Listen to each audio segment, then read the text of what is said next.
नमस्कार। देश की बात में हाजिर हैं और पहले बात देश की राजधानी दिल्ली से 4 से 5 घंटे की दूरी पर स्थित प्राकृतिक सुंदरता से सराबोर देवभूमि उत्तराखंड की, जहां पर चारधाम यात्रा चल रही है। पर्यटन और तीर्थाटन के लिए लोग यहां पर खिंचे चले आते हैं, लेकिन इस बार इतनी भीड़ दिखी कि कई घंटों का लोगों को इंतजार करना पड़ गया। एक तरफ सवाल प्रशासन की व्यवस्था पर, तो सवाल लोगों पर भी, जो इस भौगोलिक रूप से संवेदनशील पर्वतीय राज्य के मूल ढांचे की परवाह से परे हैं। यात्रा के कमजोर इंतजामों की तस्वीरों ने परेशानियों को बढ़ा दिया है। 11 लोगों की जान जा चुकी है। भीड़ को देखते हुए आज और कल यात्रा का रजिस्ट्रेशन बंद करना पड़ा है। अनुमान है कि इस साल यात्रियों में 44% बढ़ोतरी हुई है। गढ़वाल आयुक्त विनय शंकर पांडे ने बताया है कि यात्रियों की सहूलियत के लिए ही कुछ जगहों पर उनको रोका जा रहा है। अभी 11 लोगों की सूचना हमें दी है, इन्होंने डेथ फिगर है, अलग अलग धामों में हुई है। जो भी यात्री आ रहा है, ये स्क्रीनिंग के लिए उनको जब रजिस्ट्रेशन पर्ची दी गई है तो उसमें अनिवार्य किया गया है कि अपनी हेल्थ की स्क्रीनिंग आप करा लें। जो रजिस्ट्रेशन फॉर्म है उसमें उनसे मेडिकल हिस्ट्री भी मांगी गई है। सभी से अनुरोध है श्रद्धालुओं से कि अपनी हेल्थ कंडीशन को जरूर वो डिस्क्लोज करें, और अगर डॉक्टर्स की ये सलाह आ रही है कि आप अभी यात्रा न करें तो उस सलाह को गंभीरता से लें। और आइए सुनते हैं कुछ यात्रियों का क्या कहना है। आप कहाँ से आए हैं? मुंबई से आया है सर। मुंबई से? हाँ। काफी दूर से आया, लेकिन अभी रोका गया, कोई पता लगा कोई? कुछ भी पता नहीं है सर। हमारी सिर्फ एक ही रिक्वेस्ट है कि अभी जो लोग हरिद्वार पहुंचे हैं उन लोगों को वहीं रुका जाए, उन लोगों को आगे जाने की परमिशन ना दी जाए, क्योंकि इतनी कड़ी धूप में यहाँ 4 घंटा रुकना यानी it's a killing. We can not bear this heat. तो गवर्नमेंट को हम एक ही रिक्वेस्ट करते हैं कि इस साल जैसे बहुत ज़्यादा क्राउड है, गवर्नमेंट की कोई गलती नहीं है, पर ज़्यादा क्राउड है तो जो लोग वहाँ हैं उनको वहीं रुका जाए, रोकने की क्राउड मैनेजमेंट किया जाए। क्राउड मैनेजमेंट किया जाए। और अगर हमें भी सुबह बता दिया होता कि आप हरिद्वार ही रुको क्योंकि आगे जाने की परमिशन नहीं मिल रही है, तो हम लोग हरिद्वार होटल में रहते। ऐसे बताया गया कि आगे बहुत ज़्यादा रश है, तो वहाँ पे फिर बीच में ही रुके, उससे अच्छा यहाँ पे थोड़ा होकर निकले। तो we are okay with that also, but यहाँ पे बहुत गर्मी ज़्यादा है। कोई ज़्यादा ऐसा प्रबंध भी नहीं है कि फ़ैन हो या कुछ ठंडा पानी का, या I mean it's not very convenient. लगता नहीं है कुछ 2 घंटे पहले निकल पाएंगे यहाँ से। सुबह से आप कितने घंटे टाइम हो गया? 1.5-2 घंटा ऑलरेडी हो चुका है। अच्छा, कुछ प्रशासन के लोग आपसे बात करने आए तो कुछ बताया? कुछ नहीं, कुछ नहीं बताया। कोई आया ही नहीं इधर। कोई नहीं आया अभी? कोई आया ही नहीं अब तक। कब तक रोका गया? कुछ बोला कब तक रोकेंगे? अभी हमको तो बोला 1 घंटा हमको हुआ। अभी हमको यार आधा घंटा 1 घंटा लगेगा ऐसा हमको बोला है। अभी 1 घंटा ज़्यादा हुआ है। अब वही हम देख रहे हैं कभी खुलेंगे, हमको जाने का आगे। ऐसे अभी कितना दिन वेटिंग करना है मालूम नहीं। कितना टाइम लगेगा कोई बता नहीं रहे हैं। दिक्कत हो रही है, बच्चे भी होंगे साथ। हाँ, हैरान है हम लोग। तो अनूप नौटियाल हमारे साथ सामाजिक कार्यकर्ता मौजूद हैं देहरादून से। बहुत बहुत धन्यवाद अनूप जी जुड़ने के लिए। ये जो इतनी बड़ी समस्या है यहाँ पर, प्रशासन अब कह रहा है कि रजिस्ट्रेशन रोक रहे हैं, ये समस्या बनी क्यों? बड़ा सवाल यही है, क्योंकि चारधाम यात्रा की तो प्रशासन को पहले से ही प्लानिंग करनी चाहिए थी, लेकिन अब 44% ज्यादा भीड़ आ गई है। क्या ये इसका कारण है? निधि जी नमस्ते, और आपके सवाल पर सबसे पहले तो शुक्रिया कि आपने आज मुझे आमंत्रित किया। आपके शो को लाखों लोग देखते हैं, और आपके सवाल पर आने से पहले मैं एक महत्वपूर्ण जानकारी देश दुनिया में लाखों लोग जो इस प्रोग्राम को देख रहे हैं वो ये देना चाहूंगा। 2023 यानी पिछले वर्ष जब चारधाम यात्रा शुरू हुई थी, तो जो कपाट खुले थे गंगोत्री यमुनोत्री के, वो 22 अप्रैल को खुले थे, केदारनाथ जी के 25 अप्रैल को खुले थे, और बद्रीनाथ जी के 27 अप्रैल को खुले थे। अब यहाँ पर महत्वपूर्ण जानकारी ये है कि जब कपाट बंद हुए थे, तो कपाट जो बंद हुए थे वो 14 नवंबर, 15 नवंबर, 18 नवंबर के आसपास हुए थे। कहने की बात यह है निधि जी कि जो चारधाम यात्रा है ये पिछली बार मैं अगर बिल्कुल पूरी बात बोलूं तो 6 महीने 20 दिन चली थी। तो ये पहली सबसे महत्वपूर्ण बात यह है कि अगर आप स्वयं आ रहे हैं या अगर आप अपने पेरेंट्स को यहाँ भेजना चाहते हैं जो कि बुजुर्ग हैं, तो आप उनकी यात्रा को प्लीज स्थगित करा दीजिए। देखिए, मैं आपको बड़ी ऑनेस्टली ये फीडबैक दे रहा हूं, क्योंकि गवर्नमेंट की तरफ से कोई आपको ये जानकारी नहीं दे पाएगा। वो आपको गोलमोल बात बोलेंगे, वो आपको कहेंगे आप मौसम देख लीजिए, आप होटल की बुकिंग देख लीजिए। लेकिन मैं आपको स्पष्ट तरीके से आग्रह करना चाहूंगा, क्योंकि मैं स्वयं उत्तराखंड में रहता हूं, कि आप उत्तराखंड जरूर आए, आप चारधाम यात्रा में जरूर आए, लेकिन ये जो मई का महीना है और जून का महीना है, इस समय सर्वाधिक रश है। तो आप जो है बाद में भी आ सकते हैं, आपका उत्तराखंड में स्वागत है। तो निधि जी, इस बात से, इस अपील के साथ में जो है मैं अपने विचारों को प्रस्तुत करना चाहता था। बिल्कुल, ये आपने अहम बात कही है। उत्तराखंड से जुड़ी हुई एक और जानकारी जो हम आपको बता रहे हैं दर्शकों को, उत्तराखंड में 280 जगहों पर आग लगी। सुप्रीम कोर्ट ने केंद्र और राज्य सरकार पर सवाल उठाए।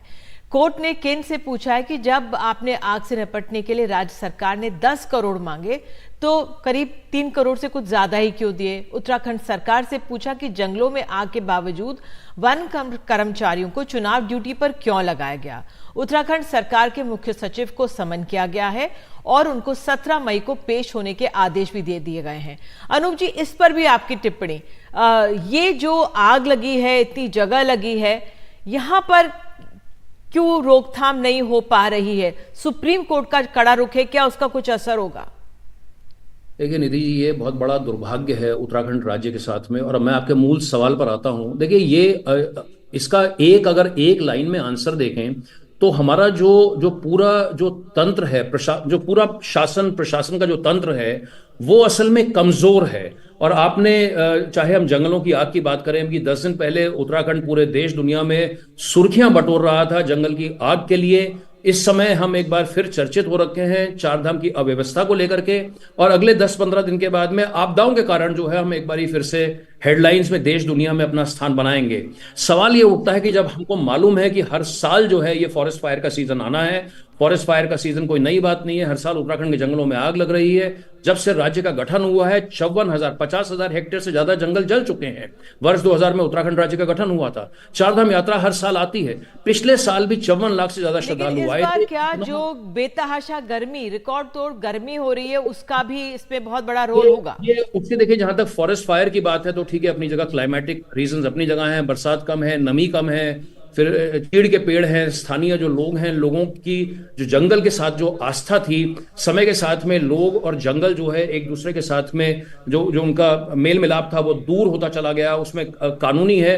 और हर बार देखिए ये बात होती है, अब जब बिल्कुल मैं तो, क्योंकि हम चुनौतियों की बात कर रहे हैं, हम चिंताओं की बात कर रहे हैं, इस फॉरेस्ट फायर के में भी जब पीक था तो उस समय बिल्कुल सरकार के शीर्ष स्तर पर लोग बैठकर कह रहे हैं कि भाई हमें पब्लिक का इन्वॉल्वमेंट चाहिए, हमें जन सहभागिता चाहिए। तो मैं एक बड़ा स्वाभाविक सरल सवाल ये पूछ रहा हूं कि भाई इसकी शुरुआत तो आप ही को करनी पड़ेगी, सरकार को ही जनता के पास जाना पड़ेगा, जनता के द्वार जाना पड़ेगा।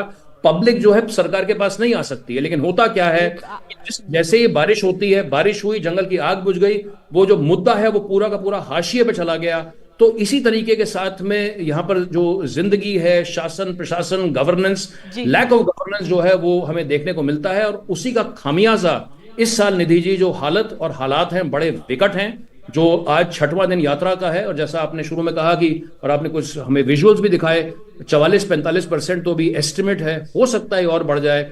तो आप कल्पना करिए, बड़ी सरल मैथ्स है कि अगर पिछले साल 54-55 लाख श्रद्धालु आए थे, इस साल अगर 45-50% ज्यादा आते हैं, अगर 80 लाख 75 लाख 85 लाख श्रद्धालु उत्तराखंड आ रहे हैं, तैयारियों का क्या हाल और हालात हैं सबके सामने है। तो ये अपने आप में बड़ी भयावह और बेहद चिंताजनक स्थिति। मेरे ख्याल से जिस तरह से प्रशासन ने आज प्रेस कॉन्फ्रेंस की और रजिस्ट्रेशन को 2 दिन के लिए रोका है, उसका भी असर पड़ेगा। आप हमारे साथ जुड़े अनूप जी, बहुत बहुत धन्यवाद। चिंताजनक स्थिति है, लेकिन अब प्रशासन की ओर से कदम उठाए जा रहे हैं। उत्तराखंड जाएं ज़रूर, लेकिन थोड़ा सा अगर आप विलंब के बाद जाएं तो ठीक रहेगा, क्योंकि वहाँ पे पहले श्रद्धालु बहुत हैं। चारधाम की यात्रा तीर्थाटन के लिए लोग बड़ी तादाद में पहुँच रहे हैं। फिलहाल मुझे कहा जा रहा है एक ब्रेक ले लेते हैं, हम ब्रेक लेंगे और तुरंत लौटते हैं।